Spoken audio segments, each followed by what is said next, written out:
desfază ce am făcut. Mă, dar cum să te duci să stai o jumătate de ore să iei niște tampoane? Dă-le încolo de tampoane. Nu-ți rușine tu, Cristi. Nu-ți rușine să-ți bagi joc în asta de mine. Tu s-o uitat. Ai făcut cum am zis eu? Tu mai zici că s-a uitat toate femeile la mine, că eu lăsam tampoanele tu, femeie. Dar ce-ai crezut că-s bomboane? Păi Să le mi-ai zis sun? tu miros de căpșun, bată. Și n-ai găsit! Mi-a dus fără miros! Serios? Eu la toate pachetele și le mirosante, ești nebună să uitau oamenii la mine acolo. Am Serios? Care-ți doamnă? Și eu?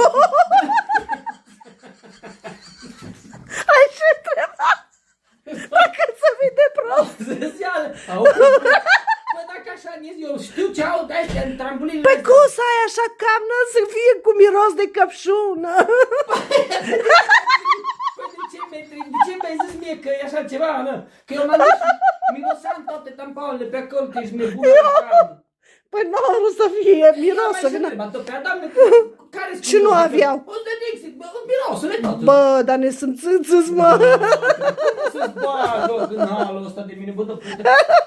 Așa, bărbatul tot aveți fetelor la casă. Aveți așa, bărbat. Mă încerc mama pe el. Trimiteți după... Campane cu miros de căpșun, vinița, să tampon.